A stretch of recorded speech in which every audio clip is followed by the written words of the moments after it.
মুহাম্মদুর রাসূলুল্লাহ সাল্লাল্লাহু আলাইহি ওয়াসাল্লাম দুনিয়াতে আসতেছে। আব্দুল মুত্তালিব বলেন রাসূলের দাদা। উনি বলেন যে ওই দিন আমার ঘরের মধ্যে কোনো কুপি জ্বালানোর মতো কোনো তেল ছিল না, কোনো তেলের কোনো ব্যবস্থাও ছিল না।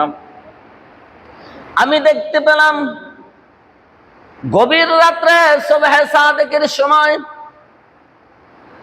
আমার নাতি দুনিয়াতে আসতেছে।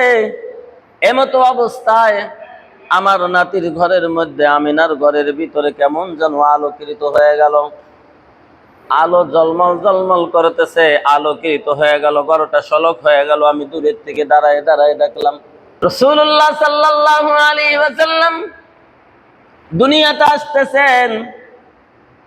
মা আমিনা আলাইহিস সালাতু ওয়াস সালাম যখন গর্ভবতী হলেন, এই আমিনা আলাইহিস সালাতু ওয়াস সালাম যখন রাস্তা দিয়ে হেঁটে যাইতো, আকাশের চন্দ্র, আকাশের মেঘগুলো আমিনাকে ছায়া দিত। জোরে কান সুবহানাল্লাহ।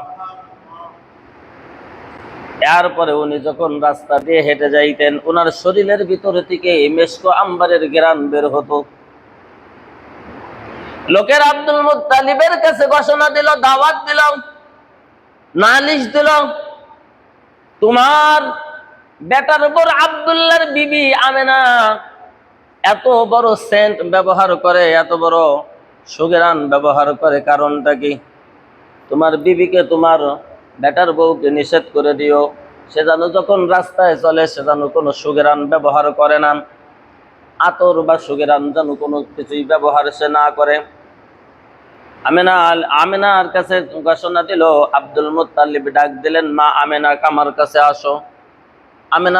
আমেনা যখন গেল, যাওয়ার পরে বলতেছে, মা তুমি যে রাস্তা দিয়ে হাঁটো, লোকেরা তোমার বিরুদ্ধে আমার কাছে নালিশ দিয়ে গেল, লোকেরা তোমার বিরুদ্ধে আমার কাছে কেস দায়ের করে দিয়ে গেল যে তুমি যখন রাস্তা দিয়ে হাঁটো, এই হাঁটার সময় তোমার শরীরের ভিতর থেকে সুঘ্রাণ বের হয়, সেন্ট বের হয়, আতরের ঘ্রাণ বের হয়। খবরদার তুমি এইগুলি ব্যবহার করো না, কারণ তুমি একজন বিধবা মানুষ। এইগুলি যদি ব্যবহার করো তাহলে লোকেরা আমারে মন্দ বলবে, লোকেরা আমাকে সম্মান করবে না।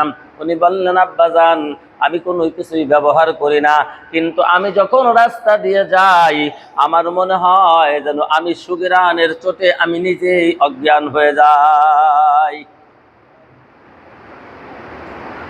লোকেরা বলা বলি শুরু করে দিল। একদিন আমেনা বলতেছেন, আব্বাজান, আমি আজকে কুয়ার কাছে পানি আনতে গেলাম।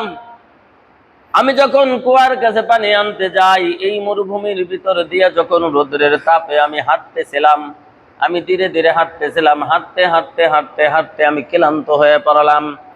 কিন্তু কোথার থেকে একটা মেঘ আসিয়া আমিও হাঁটি, মেঘটাও আমাকে ছায়া দিয়ে হাঁটতে থাকে। যেরকম সুবহানাল্লাহ। আব্দুল মুত্তালিব ডাক দিয়া কয়, মারে, তোমার গর্বে আল্লাহ পাক এমন একজন সন্তান দিতেছেন, তোমার খাতিরে নয়, মনে হয় আমার নাতির খাতিরে আমার আল্লাহ এই ব্যবস্থা করতেছে।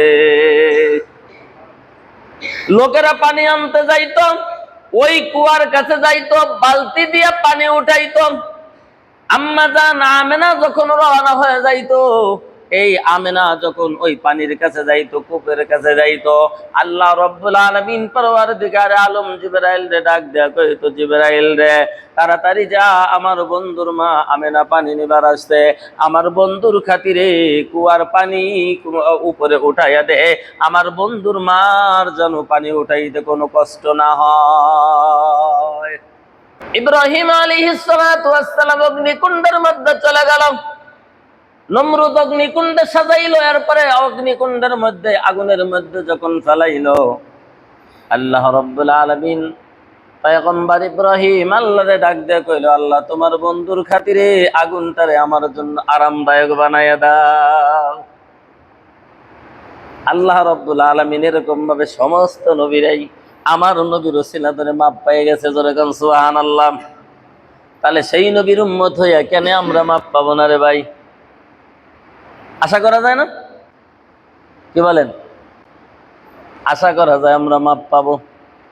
কিন্তু মাপ পাওয়ার মধ্যে একটা মাপকাঠি আছে ভাইজান, সেটা হলো এই নবীর সিরাত মানা লাগবে।